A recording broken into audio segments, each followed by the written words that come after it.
Well, hello and welcome once again to everyone on Dakshina e-learning platform. और आज हम लोग मेजर टेस्ट 11 जो है बेटा आपका उसका बायोलॉजी पेपर डिस्कशन करने वाले हैं. Okay, so let us start. जो आपका मेरा फर्स्ट क्वेश्चन है, क्वेश्चन नंबर 91. उसमें एक स्ट्रक्चर दिया हुआ है और पूछ रहा है कि ये कौन सा अमाइनो एसिड है. ओके, अब इस स्ट्रक्चर में देखो बेटा, जो R ग्रुप है वो है CH2OH. ठीक है, तो ये क्या होगा? ये ग्लाइसिन नहीं है, ये एलानिन नहीं है, ये वैलिन भी नहीं है, ये क्या है? सीरीन. ठीक है, OH ग्रुप लगा हुआ है, ये सीरीन है, CH2OH. सो ऑप्शन नंबर 3 लगाएंगे. 92 देखिए, painless hard canker is produced in the disease of. देखो बेटा, पेनलेस हार्ड कैंकर होता क्या है वो देख लीजिए. कैंकर जो होता है वो ऐसे छोटे छोटे या फिर थोड़े लंबे लंबे कैंकर्स हम लोग बोलते हैं. लंबे लंबे ऐसे दरार फटी फटी सी स्किन हो जाती है, उसको हम लोग कैंकर्स बोलते हैं. ठीक है, so cankers and sores are different. Sores गोले होते हैं, कैंकर्स पतले और लंबे होते हैं.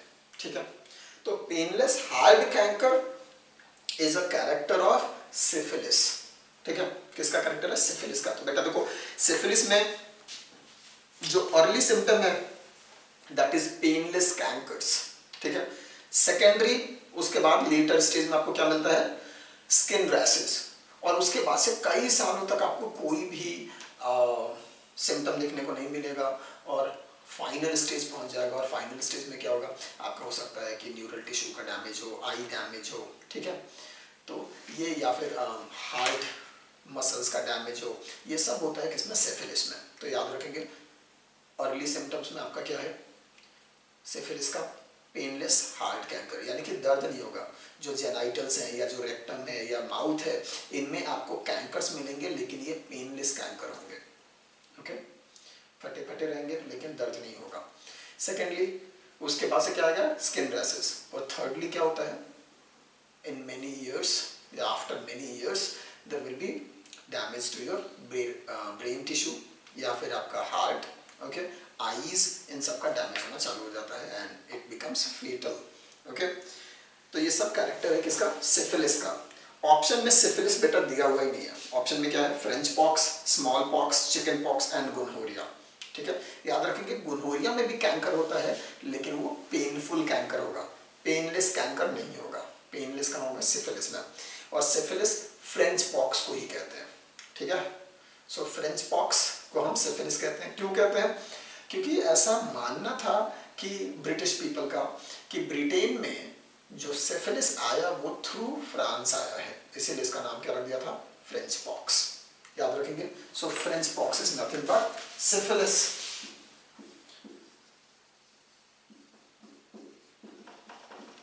सिफिलिस, और यही आपका करेक्ट आंसर है.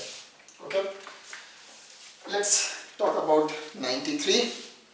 क्वेश्चन नंबर 93 देखो, which one is odd from the following joint? elbow joint, knee joint, wrist joint and pubic symphysis. देखिए बेटा, elbow, knee और wrist ये सब synovial joints हैं, लेकिन pubic symphysis क्या है?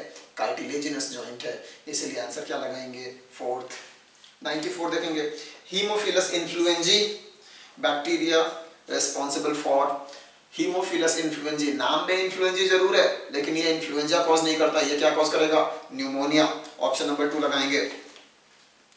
ठीक है, हीमोफिलस इन्फ्लुएंजा क्या कॉज करेगा? Pneumonia.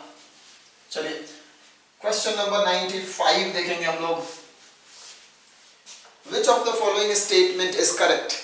Ovules are not enclosed by ovary wall in gymnosperm. Correct है ना बेटा? देखिए, जिम्नोस्पर्म क्या होते हैं?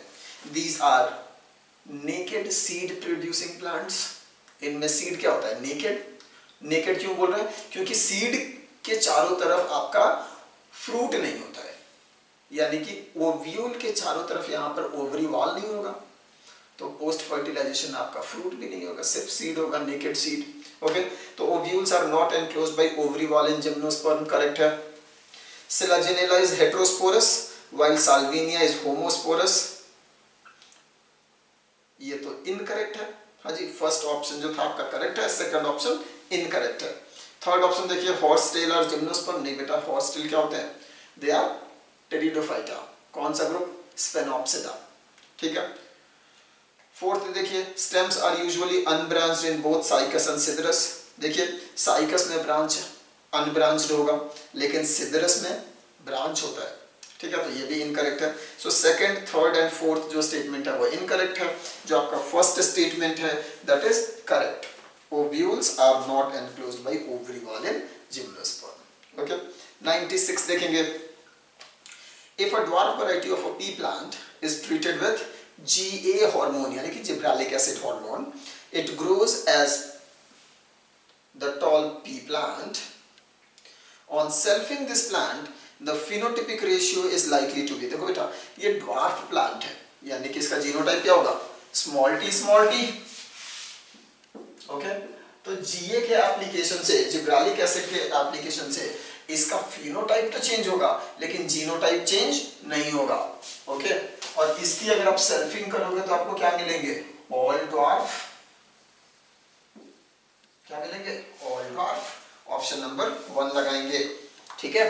याद रखिए कि अगर आपने किसी फाइटो हार्मोन के एप्लीकेशन से किसी ड्वार्फ प्लांट को, जेनेटिकली ड्वार्फ प्लांट को टॉल किया है तो सिर्फ फिनोटाइप, जो फिनोटाइप है उसमें चेंज आएगा, genotype will remain the same यानी कि रिसेसिव टाइप, ठीक है। इसीलिए नेक्स्ट जनरेशन में जब आप इसको ग्रो करेंगे तो फिर से इसके सीडलिंग्स कैसे होंगे, ड्वार्फ होंगे।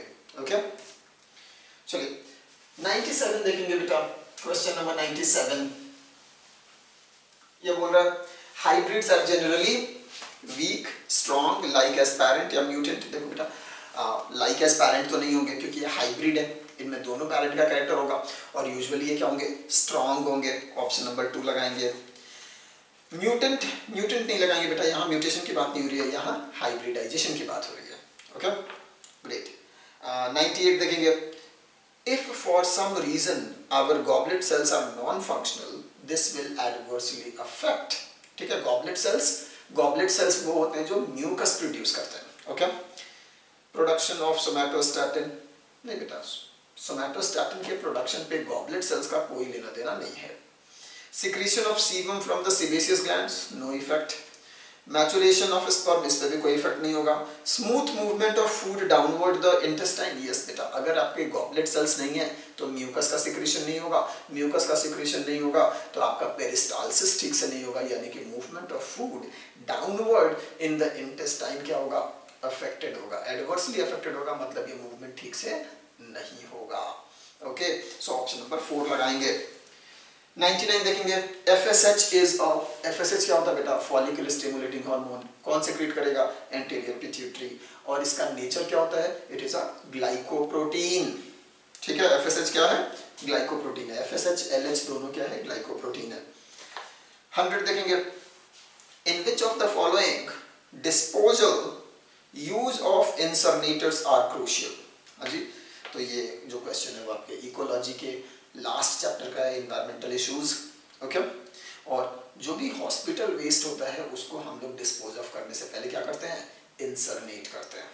क्यों करते हैं, सो दैट अगर उसमें कोई भी हार्मफुल बैक्टीरिया या पैथोजेनिक बैक्टीरिया वगैरह है वो सब क्या हो जाए, मर जाए। Okay, not only that, there are certain chemicals और ये सब कुछ, वो सब भी क्या हो जाए, डिस्ट्रॉय हो जाए। इसके लिए हॉस्पिटल वेस्ट को ट्रीट करने का सबसे अच्छा तरीका क्या है, इंसर्नेशन। ऑप्शन 4 लगाएंगे। ओके, 101 देखेंगे। अच्छा, 100 क्वेश्चन में कुछ और भी हम लोग डेटा देख लेते हैं, जैसे प्लास्टिक वेस्ट। प्लास्टिक वेस्ट को हम लोग बेस्ट वे क्या है, रिसाइकलिंग। हैवी मेटल वेस्ट, इसको हमें क्या करना चाहिए, रिसाइकल, और सॉरी हैवी मेटल वेस्ट है, हाँ जी, जितना रिसाइकल हो सके उतना रिसाइकल, नहीं तो बाकी बरी डीप इनटू द ग्राउंड। और ई वेस्ट के लिए बेस्ट वे क्या है, रिसाइकलिंग। 4th, हॉस्पिटल वेस्ट के लिए क्या है बेस्ट वे, इंसर्नेशन, ठीक है। तो ये सब आपको ध्यान रहना चाहिए। 101 देखेंगे, winged seeds and winged pollen grains are formed in, देखो बेटा winged seed and winged pollen grain both is formed in case of pine tree. हाँ जी, ऑप्शन 3 लगाएंगे, पाइनस। ओके, 102 देखेंगे, diatoms have left behind a large amount of cell wall deposit in their habitat. This accumulation is referred to as, देखो बेटा जो भी diatoms होते हैं उनके चारों तरफ एक soap box like cell wall होता है जो कि सिलिका का बना हुआ है. This soap box like cell wall, siliceous cell wall यानी कि सिलिका का बना हुआ सेल वॉल, इसको हम क्या बोलते हैं? फ्रस्ट्यूल. और ये इनडिस्ट्रक्टिबल है. ये फ्रस्ट्यूल आपके ओशियानिक फ्लोर पे जाकर क्या होगा? डिपॉजिट हो जाएगा. और किसका फॉर्मेशन करेगा? डाइएटोमिसियस अर्थ का. ओके इस डाइएटोमिसियस अर्थ को हम कलेक्ट करके इसका यूज करते हैं एज एन एब्रेसिव और इन फिल्टर्स. ओके इस डाइएटोमिसियस अर्थ के लिए एक दूसरा भी टर्म हम यूज करते हैं, दैट इज कॉल्ड किसलगर. ठीक है, सो किसलगर इज नथिंग बट डाइएटोमिसियस अर्थ. इसीलिए आंसर क्या लगाएंगे? Option number 3. Okay great. Okay इसमें याद रखेंगे कोरल रीफ में जो कोरल्स होते हैं दे आर एक्चुअली फोरामिनिफेरंस. ओके पारा अमाइलम जो यहाँ पे लिखा हुआ है ये आपका यूग्लिनॉइड्स में क्या है? स्टोर्ड फूड है. और प्लाज्मोडियम एक प्रोटोजोआ है. इसीलिए करेक्ट आंसर हम क्या लगाएंगे? ऑप्शन नंबर 3 किसलगर या डाइएटोमिसियस अर्थ. ओके 103 देखेंगे क्वेश्चन बेटा. How many structure in the list given below have 22 plus x chromosome? 22 plus x. Okay यानी कि ये क्या होना चाहिए? हैप्लॉइड होनी चाहिए with x. Polar body yes बेटा 22 प्लस x. उगोनिया डिप्लॉइड होता है, उसमें 44 प्लस x होगा. प्राइमरी oocyte ये भी डिप्लॉइड होगा 44 plus x. Ovum haploid 22 plus x. Secondary oocyte haploid 22 plus x. यानी कि there are 3 structures, polar body, ovum and secondary oocyte जो कि 22 प्लस x जेनेटिक कंपोजिशन रखते हैं. ऑप्शन नंबर 2 लगाएंगे. 104 pigment containing organelles found in the plant cells only are chromatophores. बेटा देखो हम लोग यहाँ पे बात कर रहे हैं प्लांट सेल्स की, और प्लांट सेल्स कैसे होते हैं? यूकैरियोटिक.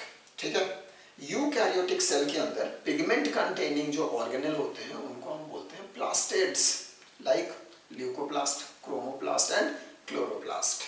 ओके ये सब क्या होते हैं? Plastids. So option number 2 plastids लगाएंगे. क्रोमैटोफोर्स सिर्फ बैक्टीरिया में होगा. Chlorophyll is not an organelle. Chlorophyll is a molecule. And cell wall भी एक स्ट्रक्चर है, वो अपने आप में ऑर्गेनेल नहीं है. ओके ऑप्शन नंबर 2 लगाएंगे. 105 देखेंगे बेटा. Question number 105 which of the following statement is correct for memory cells. Okay memory cells की बात कर रहे हैं हम लोग. They are produced by cyclosporins. नहीं बेटा साइक्लोस्पोरेन से मेमोरी सेल तो नहीं बनते. They are responsible for passive immunity. No they are part of active immunity. They produce autoimmune response. नहीं बेटा memory cell से autoimmune response नहीं होता है. They are responsible for secondary immune response. 100% correct. हाँ जी, जो memory cells होते हैं वो secondary immune response के लिए responsible होते हैं, और इसको हम क्या बोलते हैं? anamnestic response. और ये क्या होता है? It is fast. कौन देगा? आपका memory lymphocytes.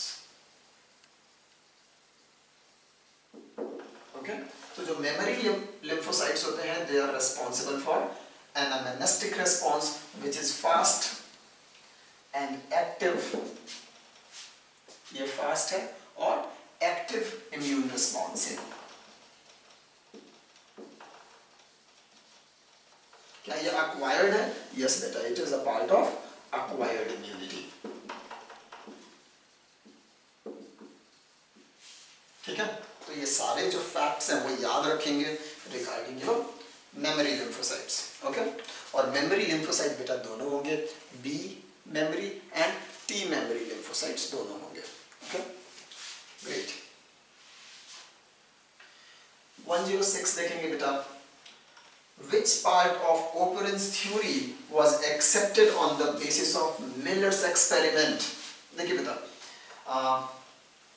A.I. Oparin and J.B.S. Halden इन दोनों ने इंडिपेंडेंटली थ्योरी दिया था for origin of life, and according to their theory the life originated on this planet through chemical evolution. ठीक है, यानी कि पहले कीमोजेनी हुई फिर बायोजेनी हुई। ये कहना किसका है? AI Oparin and JBS Haldane का separately, and this was a hypothesis. इस हाइपोथेसिस का एक्सपेरिमेंटल प्रूफ किसने दिया सबसे पहली बार? मिलर ने। किसने दिया? मिलर। Okay, SL Miller.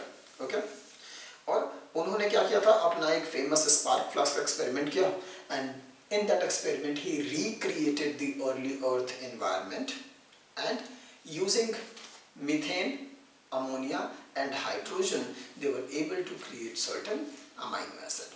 ठीक है, तो ये इस बात का प्रूफ था कि अर्ली अर्थ कंडीशन में सबसे पहले इनऑर्गेनिक केमिकल से कुछ आपके ऑर्गेनिक केमिकल्स बने लाइक अमाइनो एसिड्स। उसके बाद कुछ और एक्सपेरिमेंट्स हुए जिसमें शो किया गया कि even the simple sugars can be formed, और जब ये simple sugar amino acid जैसे molecules बन जाएंगे then they can recombine or polymerize to form complex organic compounds, and these complex organic compounds can further accumulate and aggregate to form a cell like structure। ठीक है, तो actually में जो first life है वो inorganic non living material से बन रहा है। कैसे? Through a series of chemical reactions, यानी कि केमिकल एवोल्यूशन। ठीक है, तो ये कहना था एआई ओपरिन का। इसको सबसे पहली बार एक्सपेरिमेंटल प्रूफ इसका दिया मिलर ने using their spark flask experiment. ये किस थ्योरी को बता रहा है? Theory of chemical evolution. Option number 3। 107 देखेंगे बेटा। विच of the following is true regarding the figure given below. Okay, यहाँ पे जो फिगर है बेटा एनसीईआरटी का डायग्राम है सीलिया का। सीलिया या फ्लैजिला का जो क्रॉस सेक्शन है उसका एक डायग्राम है। There is 9+2 arrangement. Okay, that can be seen here. 9+2 arrangement, जिसमें 9 क्या होंगे? माइक्रोट्यूब्यूल डबलेट्स, एंड 2 क्या होंगे? Independent microtubules at the centre. Okay, so क्या है? ऑप्शन नंबर 2 लगाएंगे। It is having 9 doublets plus 2 singlets microtubule arrangement. Okay, option number 2। 108 देखेंगे। Match column 1 and column 2 and select the correct option from the codes given below। Botanical garden, living plants होंगे वहाँ पर। Zoological park, living wild animals होंगे। Museum, preserved plant and animal specimen। तो museum में हम plant और animal दोनों specimen रखते हैं, ये बात ध्यान रखेंगे। Herbarium, preserved plant specimens only। हाँ जी, हर्बेरियम में हम एनिमल सैंपल्स नहीं रखते, सिर्फ क्या रखते हैं? Plant samples. तो 3, 4, 2, 1 ऑप्शन नंबर 2। 109 देखेंगे। In males at the end of first meiotic division which structure forms. ठीक है, तो बेसिकली ये जो क्वेश्चन है वो स्पर्मेटोजेनेसिस का है बेटा। फर्स्ट मियोसिस कंप्लीट होने पे क्या बनता है? Secondary spermatocyte. ठीक है, प्राइमरी स्पर्मेटोसाइट क्या होता है? डिप्लॉइड। ओके, उससे क्या बनेगा? मियोसिस 1 कंप्लीट होगा, बनेगा सेकेंडरी स्पर्मेटोसाइट।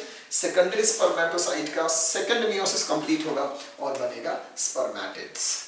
ठीक है, फिर स्पर्मेटिड्स जाएंगे मैचुरेशन में और उससे बनेंगे स्पर्मेटोजोआ। ठीक है, याद रखेंगे। सी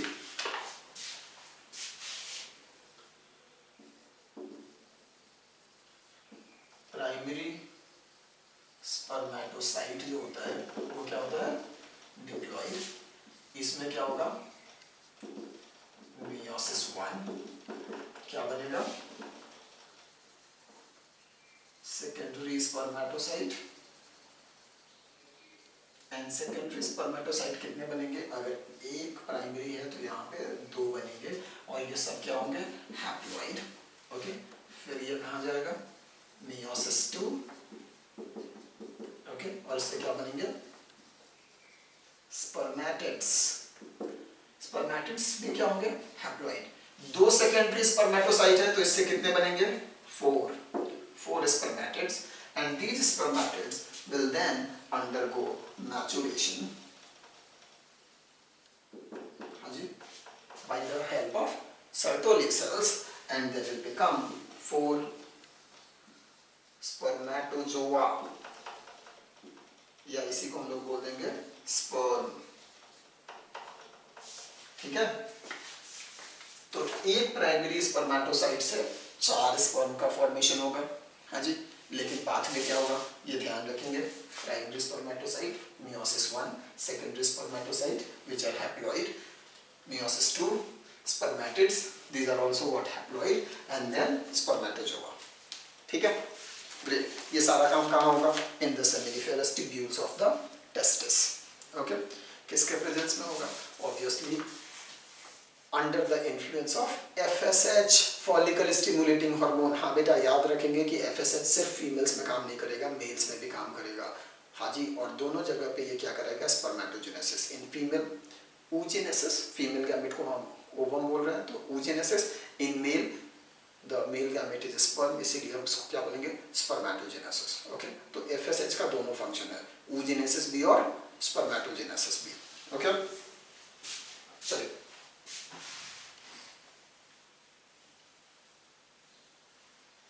क्वेश्चन नंबर 110 देखेंगे। In males at the end of, अच्छा 109 हो चुका, 110 देखना है। Select the statement which explains best parasitism. ठीक है, पैरासिटिज्म की बात कर रहे हैं यहाँ पर लोग। बोथ ऑर्गेनिजम्स हार्म्ड, अगर बोथ हार्म होंगे तो उसको हम पैरासिटिज्म नहीं बोलेंगे। ओके, पैरासिटिज्म क्या होता है? प्लस माइनस, यानी कि एक को बेनिफिट होगा और दूसरे को हार्म होगा। ठीक है, चलिए। So both organisms are benefited, नहीं बेटा ये तो म्यूचुअलिज्म हो जाएगा, symbiosis. One organism is benefited, other is not affected, नहीं बेटा एक अगर बेनिफिटेड है और दूसरा अनअफेक्टेड है तो उसको हम कमेंसलिज्म बोलेंगे। And one organism is benefited, other is harmed, उसको हम क्या बोलेंगे? पैरासिटिज्म। देख लेंगे यहाँ पर, देखिए बोथ हार्म, ऐसा कोई भी इंटरेक्शन एग्जिस्ट नहीं करेगा। ठीक है, या फिर बोथ हार्म्ड अगर होगा तो इसको हम लोग बोल देंगे कॉम्पिटिशन। ठीक है, चलिए बोथ बेनिफिटेड, ये क्या हो गया? This is symbiosis. Okay, one is benefited and other is unaffected, इसको हम क्या बोलेंगे? Commensalism. And if one is benefited and other is harmed, तो हम इसको बोलेंगे parasitism। Okay, great. Again ecology का क्वेश्चन है ये, पॉपुलेशन का। 111 देखेंगे बेटा। फॉरेस्ट में be conserved by, okay, social forestry, agroforestry, both of these, none of these. देखिए बेटा, फॉरेस्ट्स को हम कंजर्व कर सकते हैं by both social and agroforestry. ठीक है, किसी भी तरह के फॉरेस्ट्री अगर हम करेंगे तो उससे क्या होगा? आपका जो फॉरेस्ट है वो कंजर्व भी तो होगा। ठीक है, चाहे आप सोशल फॉरेस्ट्री करें या एग्रो फॉरेस्ट्री करें। ऑप्शन नंबर 3 लगाएंगे। 112 देखेंगे। Rate of heartbeat is determined by, heartbeat कौन डिटरमाइन करेगा? Pacemaker of the heart. And pacemaker हम किसको बोलते हैं? ऐसे नोड को। ऑप्शन नंबर 4 लगाएंगे। 113 देखेंगे बेटा। Which type of chromosome has maximum arm ratio? ठीक है, मैक्सिमम आर्म रेशियो किसमें होगा? जिसमें एक आर्म बहुत बड़ा हो और एक बिल्कुल छोटा हो। ठीक है, दैट इज एक्रोसेंट्रिक। ठीक है, मेटासेंट्रिक में आर्म रेशियो क्या हो जाएगा? 1, दोनों बराबर है। सब मेटासेंट्रिक में थोड़ा इंक्रीज करेगा, एक्रोसेंट्रिक में सबसे अधिक होगा। एंड टीलोसेंट्रिक में डिफाइन ही नहीं कर पाएंगे क्योंकि वहां पे दूसरा आर्म है ही नहीं, एक ही आर्म है। सो ऑप्शन नंबर 2 लगाएंगे। 114 देखेंगे।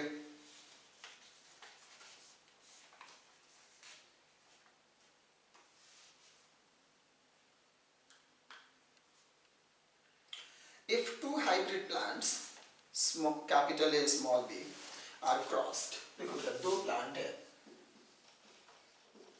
जिनका सेम जीनोटाइप है और इन दोनों का हम क्या कर रहे हैं? क्रॉस कर रहे हैं।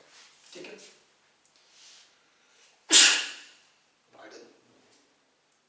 ना पूछ रहा है कि ए बी इसका कितना फ्रीक्वेंसी होगा? ए बी का क्या होगा? जस्ट अ मिनट,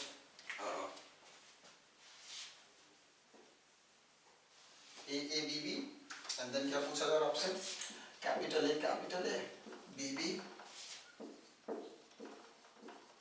एंड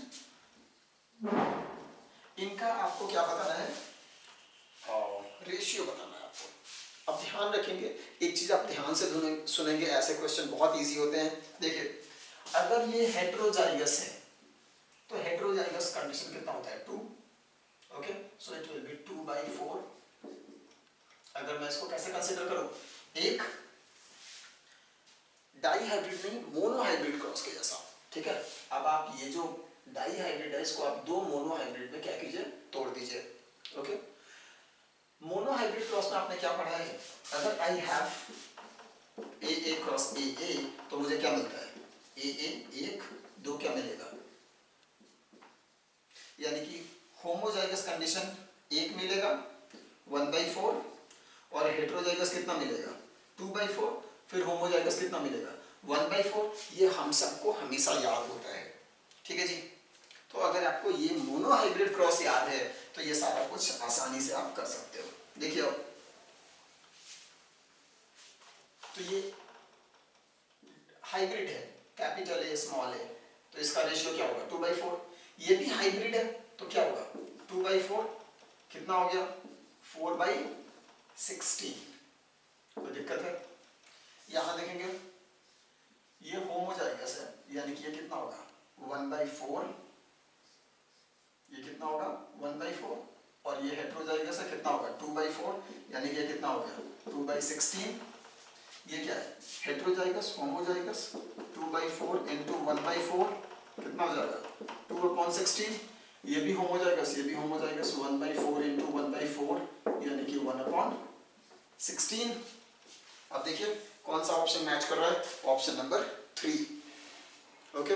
तो याद रखेंगे कि जब भी आपको कोई डाई हाइब्रिड, ट्राई हाइब्रिड या कितना भी हाइब्रिड दे, आप उसको respective number of mono hybrid cross में तोड़ सकते हो। डाई हाइब्रिड है तो उसको आप दो मोनो हाइब्रिड क्रॉस में तोड़ सकते हो, ए बी, ठीक है।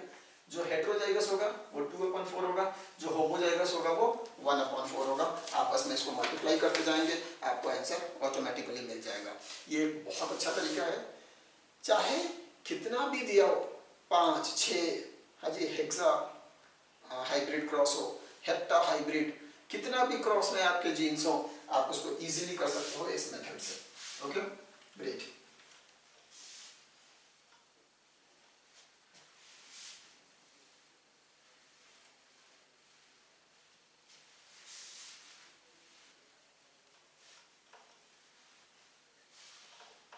चलिए आफ्टर दिस क्वेश्चन नंबर 115 देखेंगे। कॉलम 1 कॉलम 2 आपको मैच करना है।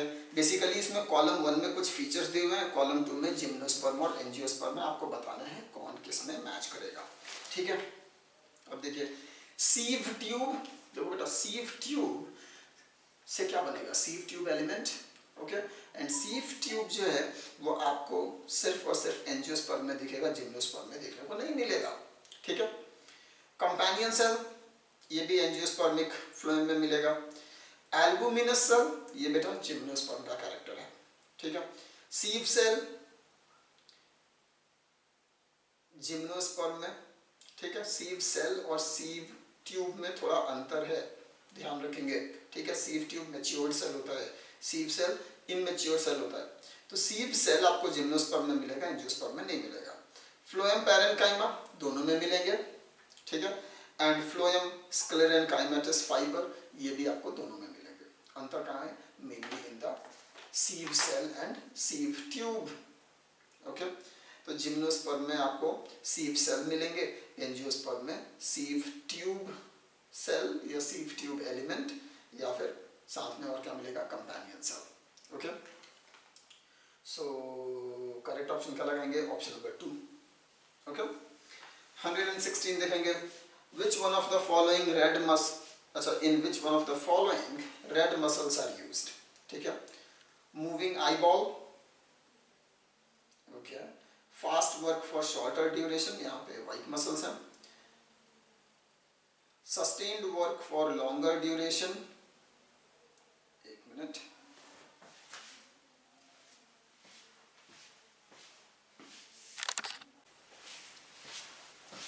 okay, and sustained work for longer duration, yes बेटा, जो रेड मसल्स होते हैं they have more number of mitochondria, okay, and they have more concentration of myoglobin, that's why वो कैसे दिखते हैं, रेड दिखते हैं। और सिंस उसमें मायोग्लोबिन अधिक है, माइटोकॉन्ड्रिया अधिक है, इसलिए ये जो मसल्स होते हैं they can work for a longer duration, okay, इसीलिए ऑप्शन नंबर 3 लगाएंगे, sustained work for longer duration, okay. Fourth, fast flight as in sparrow, fast flight होता है लेकिन सस्टेन्ड नहीं होता है, ओके। सो याद रखेंगे कि रेड मसल्स हम उन मसल्स को बोलते हैं जिनमें मायोग्लोबिन का कंसंट्रेशन अधिक है और माइटोकॉन्ड्रिया का भी कंसंट्रेशन अधिक है, that's why they appear red in colour, and because of this they have capacity to work for a prolonged duration, यानी कि सस्टेन्ड वर्क कर सकते हैं फॉर लॉन्गर ड्यूरेशन, ओके। 117 देखेंगे, a red colored flower without any fragrance is most likely to be pollinated by, देखो ये red colour flower है, ठीक है, तो it is going to be more attracted by the birds, okay, और इसीलिए इनका पॉलिनेशन मोस्टली कौन करेंगे, बर्ड, ओके, ऑप्शन नंबर 3। 118 देखेंगे, law of limiting factor in relation to photosynthesis is proposed by, this was proposed by Blackman, okay, तो Blackman ने ये law of limiting factors का कॉन्सेप्ट दिया था, इसीलिए ऑप्शन 1 लगाएंगे। 119 देखेंगे बेटा, देखिए क्वेश्चन पूछ रहा है which of the above are associated with simple epithelial tissue, simple epithelial tissue, ठीक है, it forms the lining of the cavities of alveoli of lungs, yes बेटा, जो alveolar cavity होती है उसकी लाइनिंग कौन बनाता है, आपका epithelial tissue, ओके, जिसके थ्रू आपका डिफ्यूजन ऑफ द गैसेस होगा, ग्रेट, तो ये सही है। It forms lining of wet surfaces like buccal cavity and oesophagus, नहीं बेटा, बकल कैविटी की जो लाइनिंग है ये बनी हुई है stratified non keratinised squamous epithelium की, okay. It occurs in the outer surface of skin, ये भी बेटा स्ट्रेटिफाइड स्क्वामस एपिथेलियम है लेकिन केराटिनाइज्ड है ये, ओके। डी देखेंगे, it forms the lining of salivary gland and sweat glands, yes बेटा ये भी करेक्ट है। एंड ई देखेंगे, it is a loose connective tissue, so it is not connective tissue, okay, simple epithelial tissue is a epithelial tissue, connective tissue तो होगा ही नहीं ना, तो ए एंड डी सही है, ऑप्शन नंबर 1 लगाएंगे। 120 देखेंगे, identify the parts labelled as A B C D in the given figure and select the correct option. यहाँ पे जो फिगर गिवन है that is of a monocot embryo, ठीक है बेटा, मोनोकॉट एम्ब्रियो का यहाँ पर डायग्राम दिया हुआ है। ए जो है वो शील्ड शेप्ड सिंगल कॉटिलेडन है जिसको हम स्कूटेलम बोलते हैं, ओके। अगर हम लोग बात करते हैं बी की, तो बी क्या है बेटा, बी इज कॉलियोपेटाइल, ठीक है। सी जो है वो रुडिमेंट्री सेकेंड कॉटिलेडन है जिसको हम ईपीब्लास्ट बोल देते हैं, ओके, ग्रेट, क्योंकि मोनोकॉट जो है वो डाइकॉट से इवॉल्व हुए हैं, तो मोनोकॉट में जो सेकेंड कॉटिलेडन है इसके एंसेस्टर डाइकॉट का वो रिड्यूस हो गया है और अब हम इसको क्या बोलते हैं, epiblast, okay. And D is nothing but coleorhiza, option number 2 लगाएंगे, ठीक है। प्ल्यूमुल और रेडिकल उसके अंदर होते हैं, सो ऑप्शन नंबर 2। 121 देखेंगे बेटा, when gynoecium occupies the highest position while other parts like petals, sepals, stamens situated below the ovary, तो इस कंडीशन को हम क्या बोलते हैं, हाइपोगाइनस फ्लावर। हाइपो का मतलब नीचे, गाइनी का मतलब फीमेल पार्ट, और यहाँ पे फीमेल पार्ट का मतलब क्या है, कार्पेल या पिस्टिल या गाइनोशियम, ठीक है। तो गाइनोशियम के नीचे बाकी के पार्ट्स क्या है, सिचुएटेड है, क्योंकि गाइनोशियम का पोजीशन क्या है, हाईएस्ट है, तो बाकी के फ्लोरल पार्ट्स इसके नीचे होंगे, इसीलिए हम इसको क्या बोलेंगे, हाइपोगाइनस फ्लावर, ओके। अच्छा, इसी कंडीशन को हम लोग बोल सकते हैं सुपीरियर ओवरी कंडीशन, क्योंकि यहाँ पर ओवरी क्या है, सबसे ऊपर है, सो ऐसे फ्लावर को हम बोलेंगे सुपीरियर ओवरी या फिर हाइपोगाइनस फ्लावर, ओके। अब ये कहाँ कहाँ मिलेगा, ये देखिए, गुआवा में बेटा हाइपोगाइनस, सॉरी इंफीरियर ओवरी होता है, ईपीगाइनस कंडीशन होता है, okay. Mustard mango, ray florets of sunflower, तो फर्स्ट तो होगा नहीं। सेकंड देखिए, टैजेट्स, चाइना रोज, मैंगो, लिली, वहाँ पर क्या है, सब में सुपीरियर ओवरी तो है, लेकिन चाइना रोज मालवेसी फैमिली है, वहाँ पर नहीं होगा। ओके, थर्ड देखिएगा, aloe, mango, brinjal and semi, basically pulses है ये, सेम पल्स, सेम जो प्लांट होता है उसको हम बोल रहे हैं। तो aloe vera, mango, brinjal and sem pulse, इन सब में जो आपका ओवरी है वो कैसा है, सुपीरियर है, हाइपोगाइनस फ्लावर है। Plum, peach, pomegranate, China rose, अब प्लम और पीच में पेरीगाइनस होता है कंडीशन, ठीक है। चाइना रोज में ओवरी जो है वो इंफीरियर है, ईपीगाइनस फ्लावर है, वो हाइपोगाइनस नहीं है। सो आंसर 3 लगाएंगे। 122 देखेंगे बेटा, क्वेश्चन नंबर 122, डाईयूरॉन, ठीक है। अब ये एक नया चीज है, ये मैं पढ़ा देता हूं आपको। डाईयूरॉन इज नथिंग बट DCMU, ठीक है। DCMU क्या होता है बेटा, दिस इज डाईक्लोरोफिनाइल डाईमिथाइल यूरिया, ठीक है। अच्छा, इसका एक दूसरा भी भाई है जिसको हम बोलते हैं मोनोयूरॉन, और इसका केमिकल नेम इज CMU, क्योंकि ये क्या है, दिस इज क्लोरोफिनाइल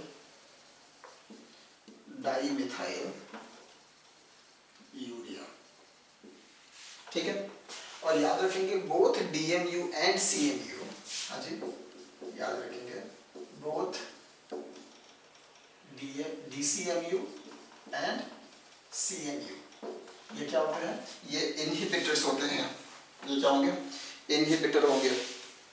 और ये करते क्या हैं, ये आपका फोटोसिस्टम 2 से they inhibit electron flow from P680 star to plastoquinone, ठीक है बेटा। तो P680 क्या है, P680 is nothing but PS2, ठीक है। तो PS2 से PQ का जो इलेक्ट्रॉन ट्रांसफर है, इलेक्ट्रॉन फ्लो है, उसको कौन रोकता है, diuron and monuron. Chemical name is DCMU and CMU, ये आप लोग याद रख लेंगे, ठीक है। ओके, चलिए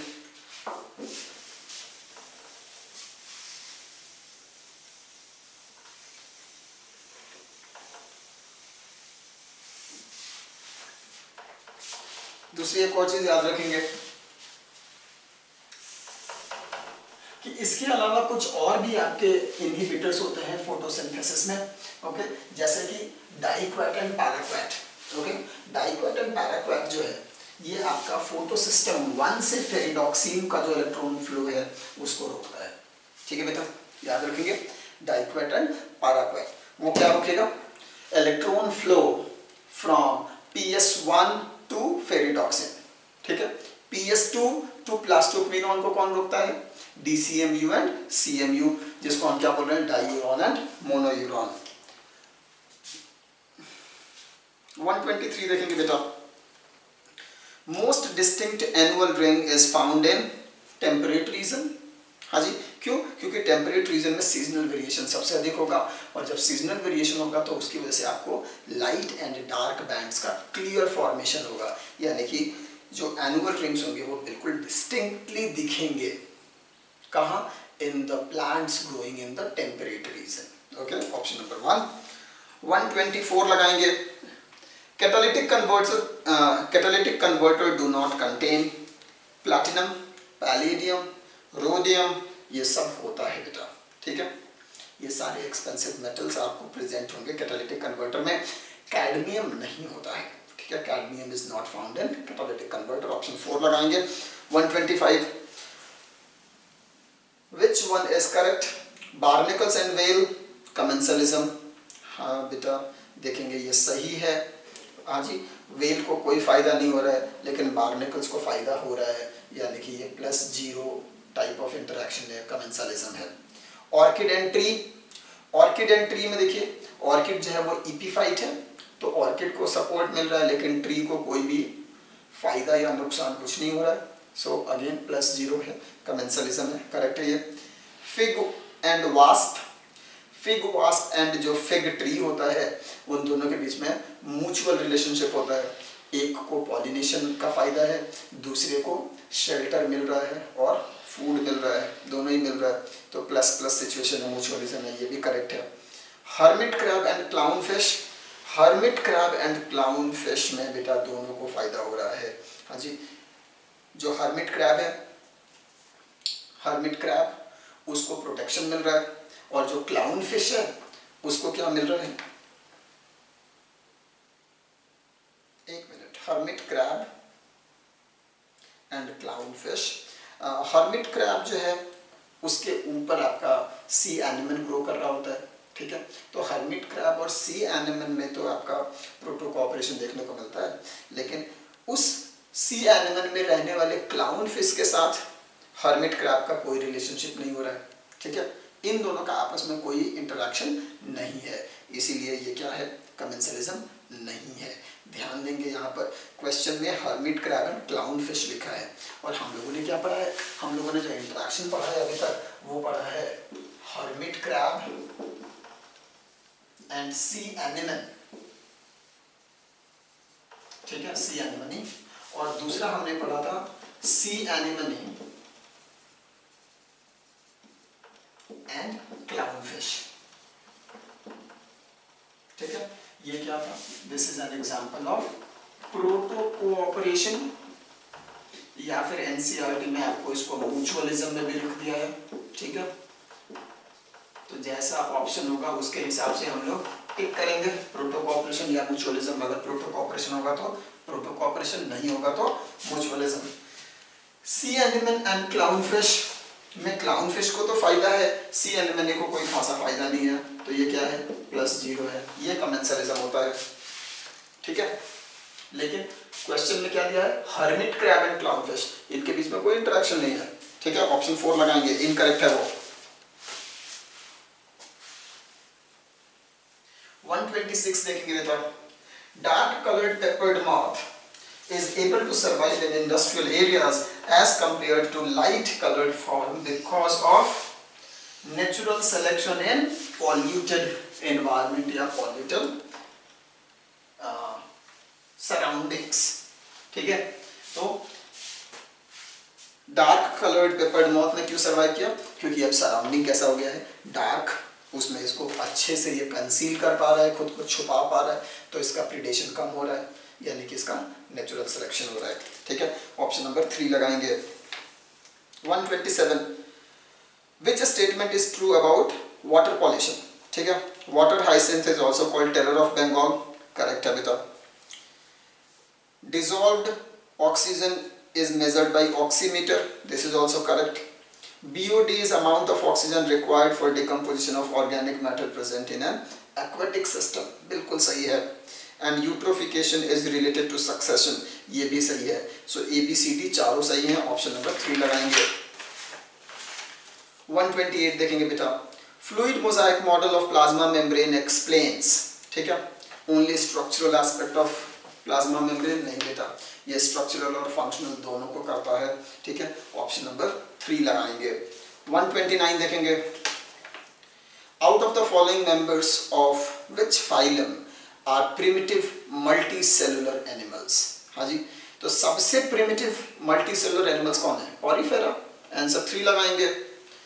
130 देखेंगे, at atmospheric pressure a solution has psi s of -20, what is the value of water potential for this solution। देखो बेटा, अगर एटमॉस्फेरिक प्रेशर लिया है तो एटमॉस्फेरिक प्रेशर पे वाटर पोटेंशियल क्या हो जाएगा, इक्वल टू psi s यानी कि -20, ओके, तो water potential will be equal to psi s यानी कि -20, ऑप्शन नंबर 2 लगाएंगे।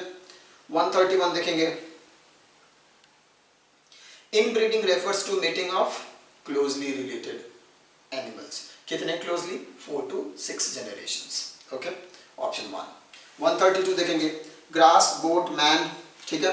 अब grass goat man in the above food chain, man is primary carnivore, ठीक है। क्वाटरनरी कंज्यूमर तो नहीं है, ये क्या है? सेकेंडरी कंज्यूमर है। प्राइमरी कार्निवोर बिल्कुल है। Primary consumer is goat. Tertiary consumer नहीं बेटा, ये आपका सेकेंडरी कंज्यूमर है, तो ऑप्शन नंबर 2 लगाएंगे यहाँ पर। 133 देखेंगे, the diversity in the type of beaks of finches adapted to different feeding habit on the Galapagos Islands as observed by Darwin provides evidences for origin of species by natural selection। क्यों? Nature ने उन finches को select किया which has proper modification as per the type of food available on a particular island of the Galapagos Islands। बात समझ में आ रही है मैं क्या कहना चाहता हूँ? मैं ये कह रहा हूँ कि ये जो different types of Darwin finches का फॉर्मेशन हुआ on the Galapagos island, it is an example of natural selection. क्यों?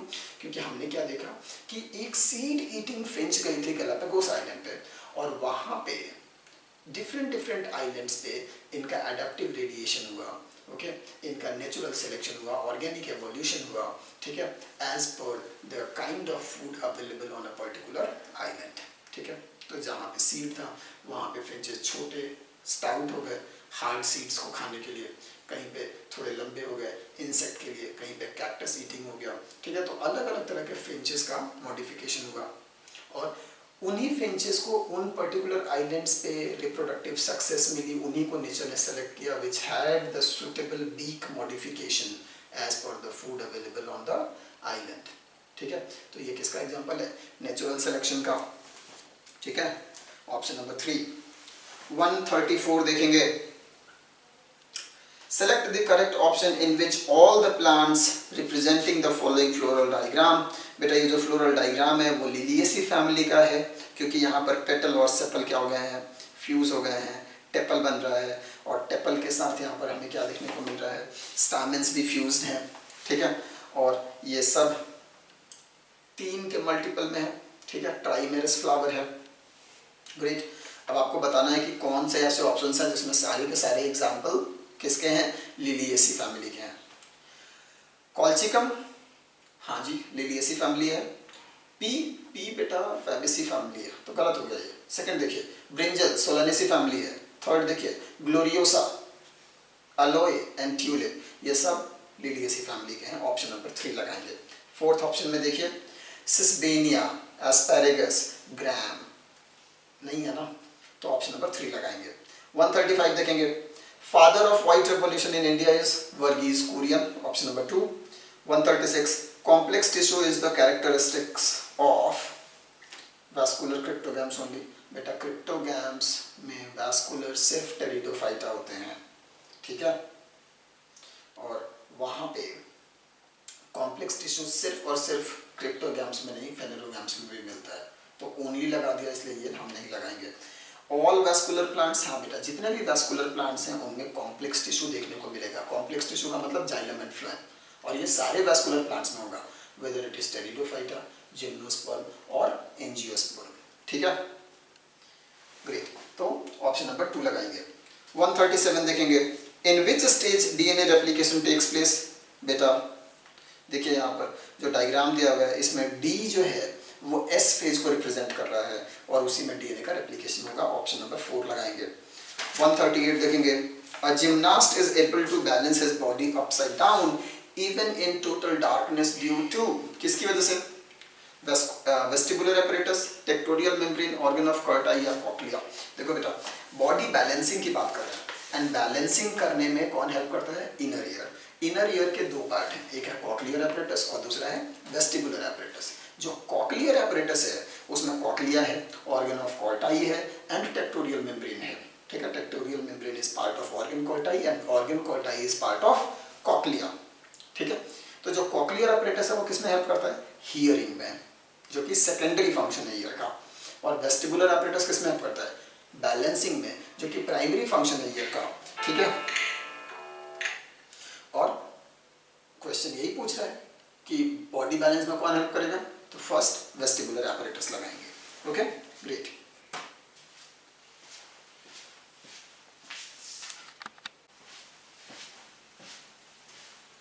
वेल, क्वेश्चन नंबर 139 देखेंगे। मैच द फॉलोइंग है, column 1 column 2।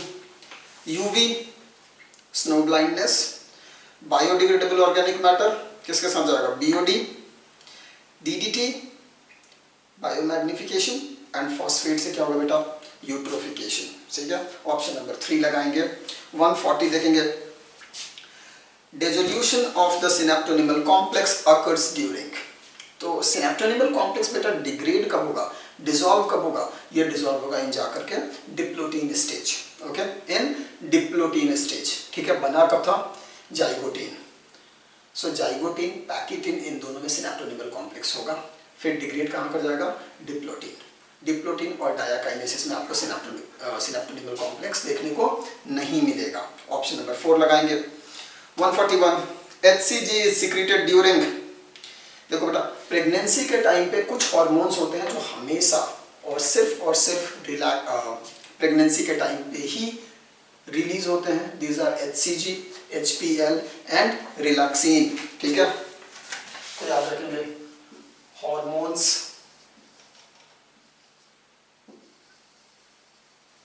released only during pregnancy। कौन कौन सा है, number 1 HCG human chorionic gonadotropin, दूसरा HPL ह्यूमन प्लेसेंटल लैक्टोजन, और तीसरा हम किसकी बात करते हैं, रिलैक्सिन। ये सिर्फ और सिर्फ कब सीक्रेट होते हैं, during pregnancy. Okay, so option number 1। 142 देखेंगे बेटा।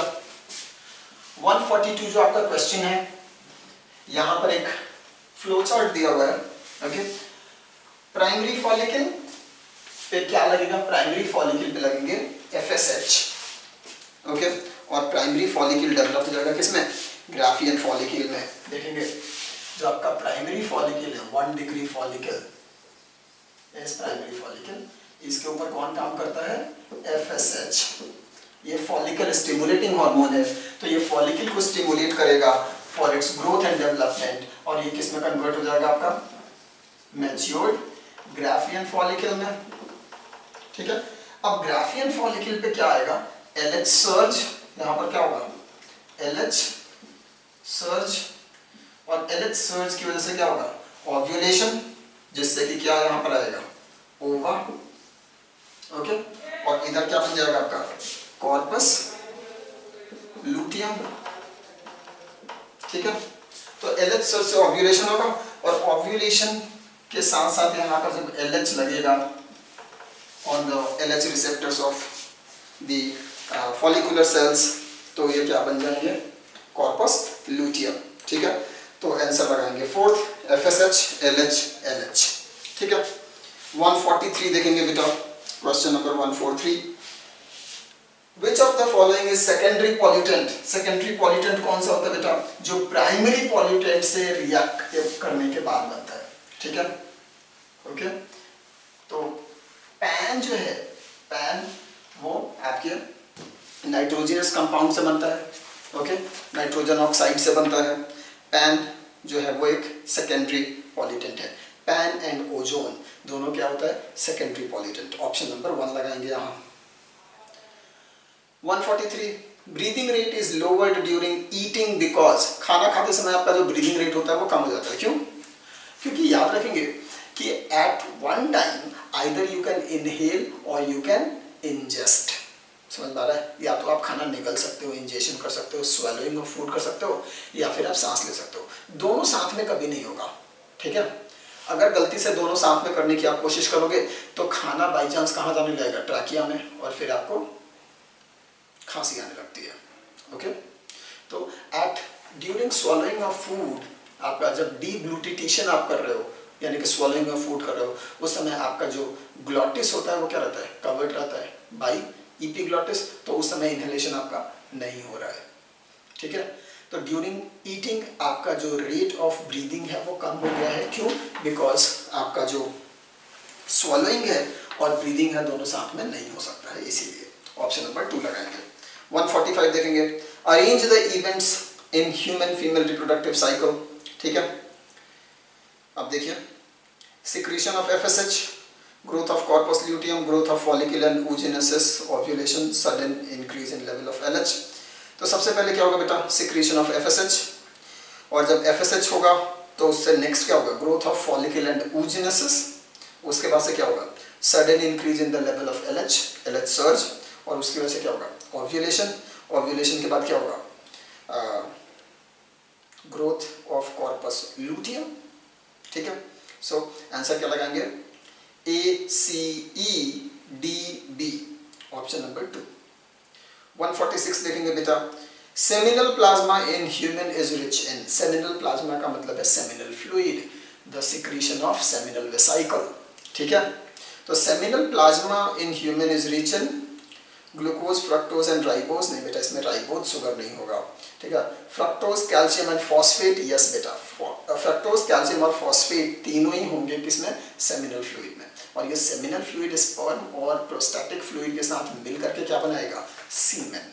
ठीक है, थर्ड देखिए, टेस्टोस्टेरॉन। नहीं बेटा, टेस्टोस्टेरॉन सेमिनल वेसिकल से रिलीज नहीं होता है, गलत है ये। राइबोज, अगेन राइबोज नहीं होगा, सो ऑप्शन नंबर 2 लगाएंगे। 147 देखेंगे बेटा, which of the following option gives the correct categorization of plant according to family they belong। ठीक है, देखिए यहाँ पर पोएसी, राइस एंड वीट। हाँ बेटा, पोएसी फैमिली में वीट और राइस दोनों आते हैं। वीट, राइस, बार्ली, ओट, मिलेट्स, ये सब किसके मेंबर हैं? पोएसी फैमिली के। कंपोजिटी, कंपोजिटी फैमिली में सनफ्लावर एंड मैरीगोल्ड बिल्कुल आते हैं बेटा। ठीक है, और सी देखेंगे मालवेसी, मालवेसी में कॉटन, चाइना रोज दोनों आएंगे। तो जो फर्स्ट ऑप्शन है वही करेक्ट दिख रहा है आपको। ठीक है, सेकंड ऑप्शन भी देखते हैं। पोएसी में वीट नहीं आएगा, सॉरी पोएसी में पी नहीं आएगा। ठीक है, पी एंड राइस दिया हुआ है सेकंड ऑप्शन में। Rice is member of Poaceae, लेकिन पी किसका मेंबर है? लेग्यूमिनेसी का, फैबेसी का। ठीक है, तो ये गलत हो गया। थर्ड ऑप्शन देखिए, कंपोजिटी में दिया हुआ है पी एंड मस्टर्ड। बेटा पी फैबेसी फैमिली का है और मस्टर्ड, मस्टर्ड आपका क्रूसीफेरी फैमिली का है, ये कंपोजिटी का नहीं है, तो ये भी गलत हो गया। फोर्थ देखेंगे, पोएसी में दिया हुआ है पी एंड ग्राम, ये दोनों क्या है? फैबेसी फैमिली के मेंबर हैं। तो सेकंड, थर्ड ऑप्शन सब गलत है। सही क्या है? Option number 1। Okay, great.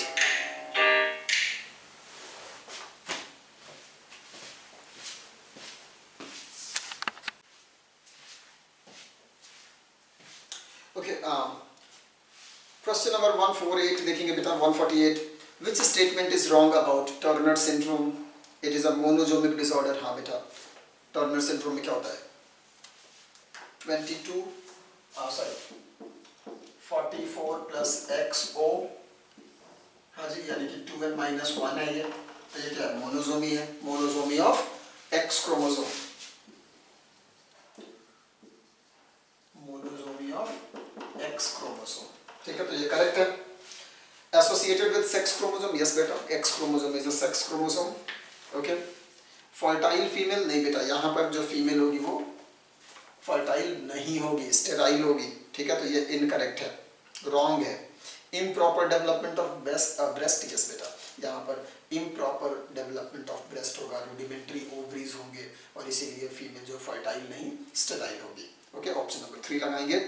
149 देखेंगे बेटा, Who was the first to explain recapitulation theory? Recapitulation theory बेटा किसने दिया था? आपने एनसीईआरटी में पढ़ रखा है, ऑर्न्स्ट हैकल का नाम। ठीक है, ऑर्न्स्ट हैकल, और यहाँ पर लिखा हुआ है ऑप्शन है मूलर एंड हैकल।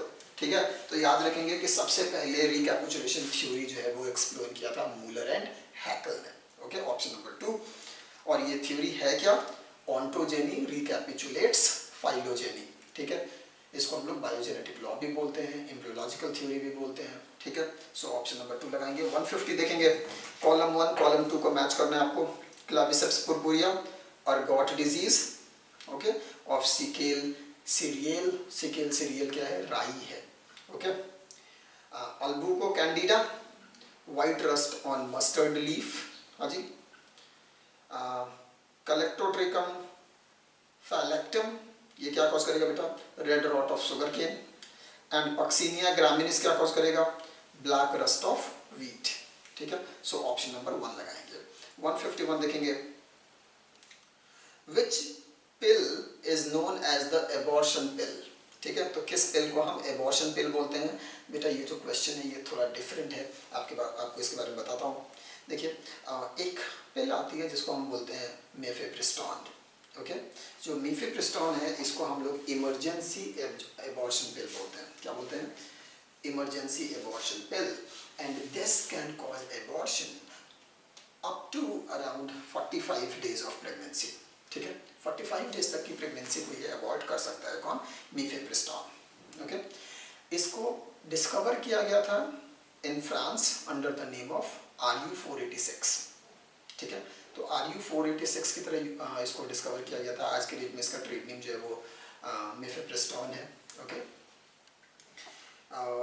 इसको हम लोग इमरजेंसी एबॉर्शन पिल बोलते हैं, तो याद रखेंगे option number 3 मीफेप्रिस्टोन, okay, it is emergency abortion pill. 152 देखेंगे बेटा, select the incorrect statement, both nucleic acid DNA and RNA have ability to direct their duplication, correct है बेटा, RNA और DNA दोनों का ही replication हो सकता है, okay. RNA is a labile and easily degradable, yes बेटा, क्यों, because of 2' OH group, okay. Third, presence of uracil at the place of thymine provides additional stability to DNA. बेटा DNA में तो यूरासिल होता ही नहीं है, ठीक है, उसमें क्या होता है, थाइमीन, तो ये स्टेटमेंट गलत है, ओके। फोर्थ देखेंगे, both DNA and RNA are able to mutate, yes बेटा, DNA और RNA दोनों में ही म्यूटेशन की पॉसिबिलिटी होती है, ज़्यादा किसमें होगी, RNA में, ओके। सो ऑप्शन नंबर 3 लगाएंगे। 153 देखेंगे, the direction and rate of osmosis depends on pressure gradient, yes बेटा, प्रेशर ग्रेडियंट पे डिपेंड करेगा। कंसंट्रेशन ग्रेडियंट, यस बेटा, उस पर भी डिपेंड करेगा।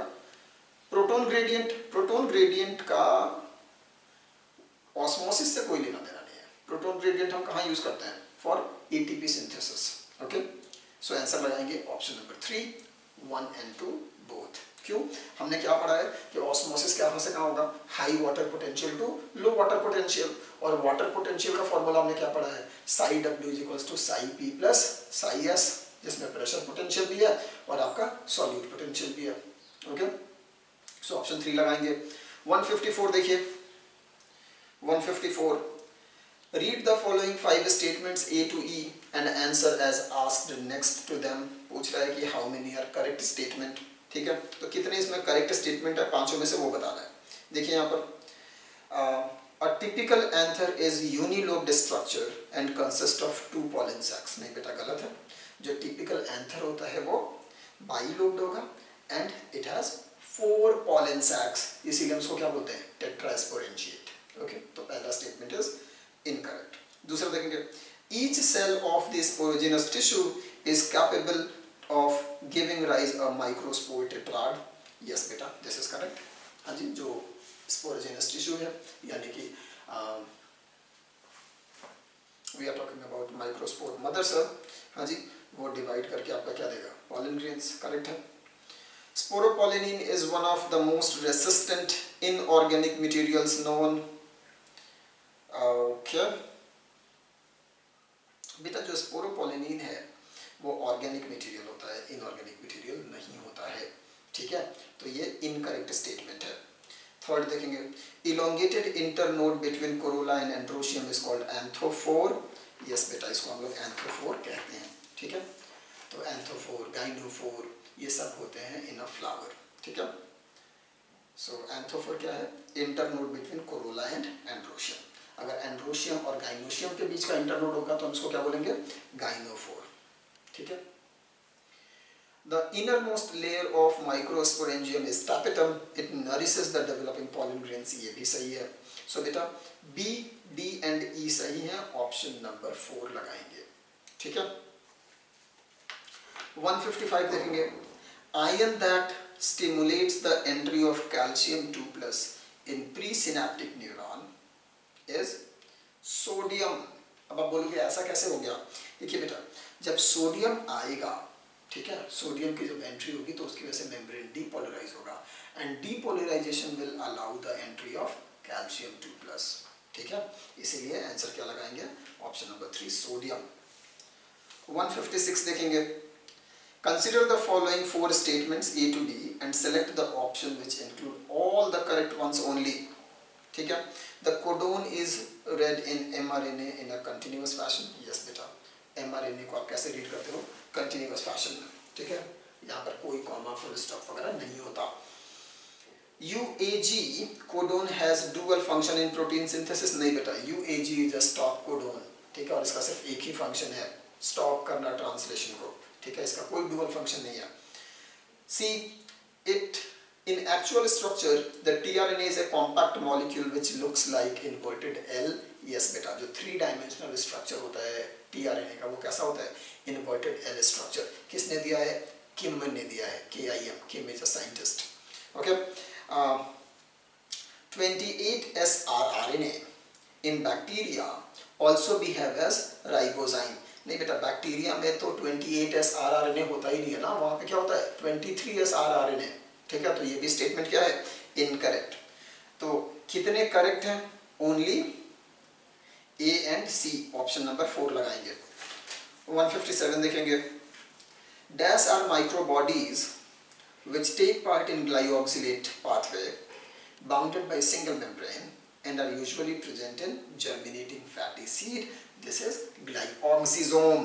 ग्लाइऑक्सिसोम के बारे में बात कर रहे हैं बेटा, ठीक है। तो ग्लाइऑक्सिसोम जो है वो एक छोटा सा वेसिकुलर सेल ऑर्गेनेल है, सिंगल मेम्ब्रेन बाउंड होता है, इसमें ग्लाइऑक्सिलेट साइकिल चलता है और ये मेनली कहाँ मिलेगा आपको? जर्मिनेटिंग फैटी सीड्स में। काम क्या करेगा? जो फैटी एसिड्स है उसको कन्वर्ट करेगा इनटू ग्लूकोज और फिर वो यूटिलाइज होगा इन एरोबिक रेस्पिरेशन। ओके, सो 157 का 1 लगाएंगे।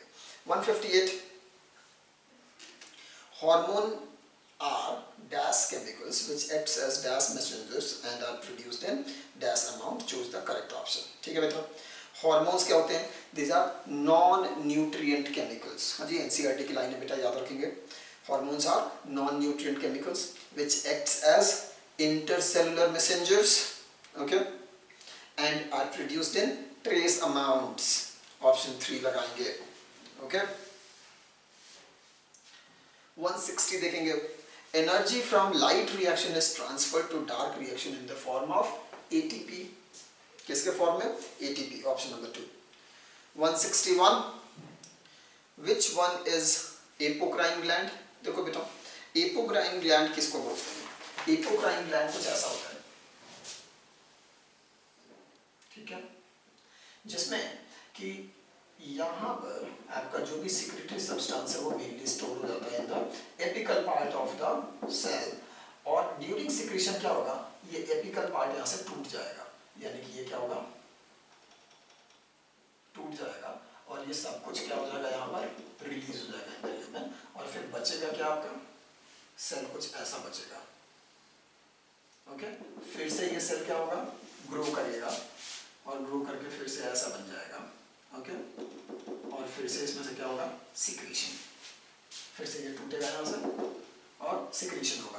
तो इस टाइप ऑफ ये जो एपोक्राइन ग्लैंड्स होते हैं, इसमें क्या हो रहा है? जो भी सिक्रेटरी सेल्स हैं इनके एपिकल पार्ट में सारा सिक्रेटरी मटेरियल स्टोर होता है। एपिकल पार्ट टूटता है, डिग्रेड करेगा, ओके, और रिलीज कर देगा आपका जो भी कंटेंट है, ठीक है। So this kind of method of secretion is shown by apocrine gland.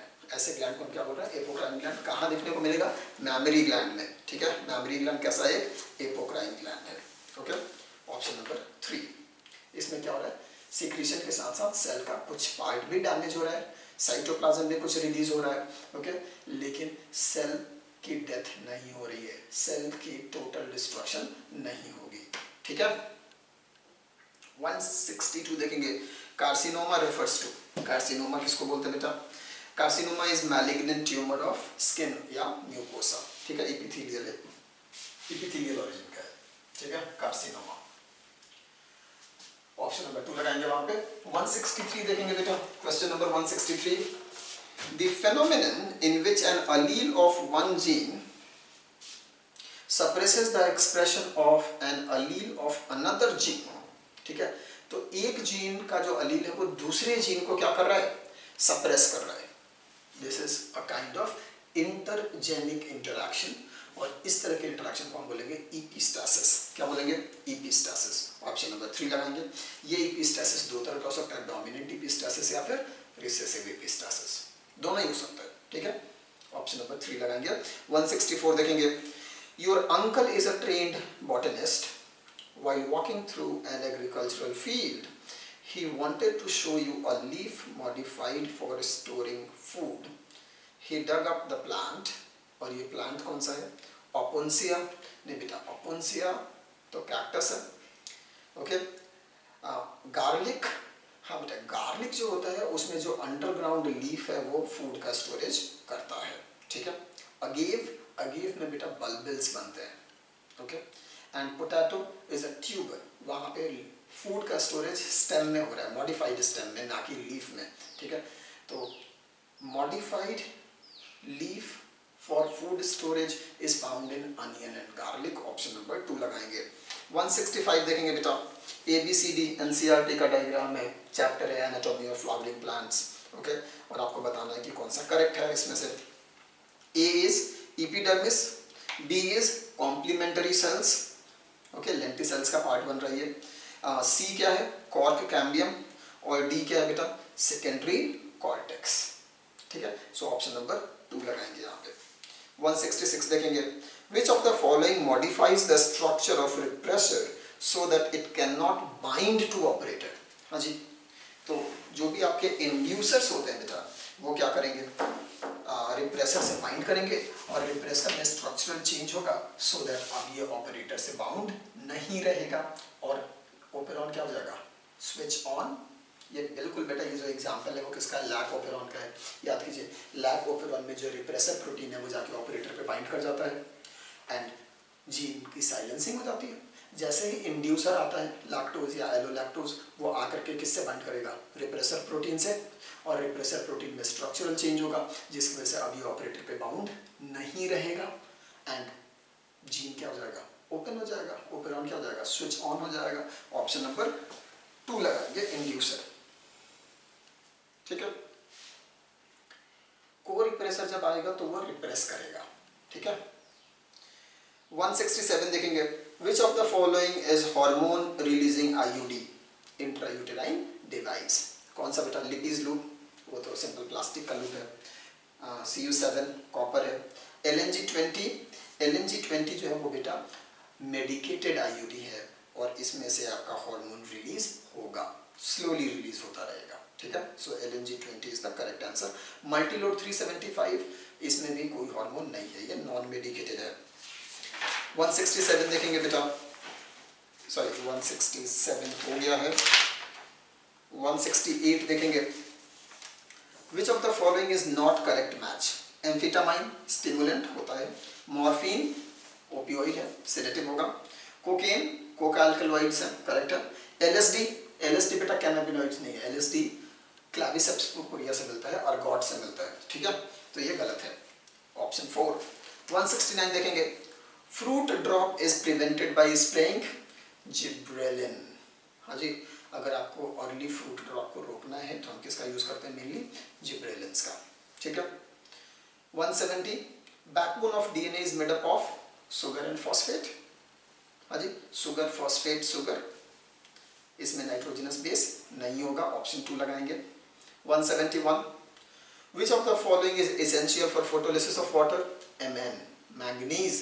Manganese is the part of oxygen emitting complex. ठीक है, तो ऑप्शन नंबर 2 लगाएंगे. 172 देखेंगे. The first enzyme isolated in pure crystalline form was urease. किसने किया था, urease. urease enzyme है, JBS साउंडर ने किया था. ठीक है, ऑप्शन नंबर 2 लगाएंगे. 173. Which of the following pair of plants have parallel venation? Parallel venation उसमें होगा जो कि मोनोकॉट होंगे. बनाना एंड कैलोफाइलम लगाएंगे. ठीक है. वीट मोनोकॉट है, लेकिन स्माइलेक्स डाइकॉट है. ठीक है, इसीलिए स्माइलेक्स में पैरेलल वेनेशन नहीं होगा. ग्रास एंड पपाया, पपाया बेटा डाइकॉट है. ठीक है. बेर, अब देखो बेटा फैन पाम और बेर में आपका इसमें भी दोनों के दोनों तो नहीं है पैरेलल वेनेशन वाले, दोनों मोनोकॉट नहीं है, ठीक है। यस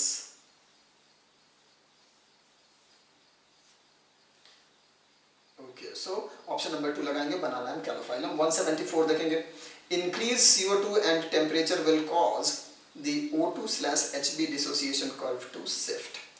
अगर CO2 में इंक्रीज हो रहा है और टेम्परेचर भी इंक्रीज कर रहा है तो ये ऑक्सीजन डिसोसिएशन कर्व को राइट शिफ्ट करता है। कहाँ शिफ्ट करेगा? राइट, ठीक है, बोर्स इफेक्ट बोलते हैं इसको। सो ऑप्शन नंबर 2।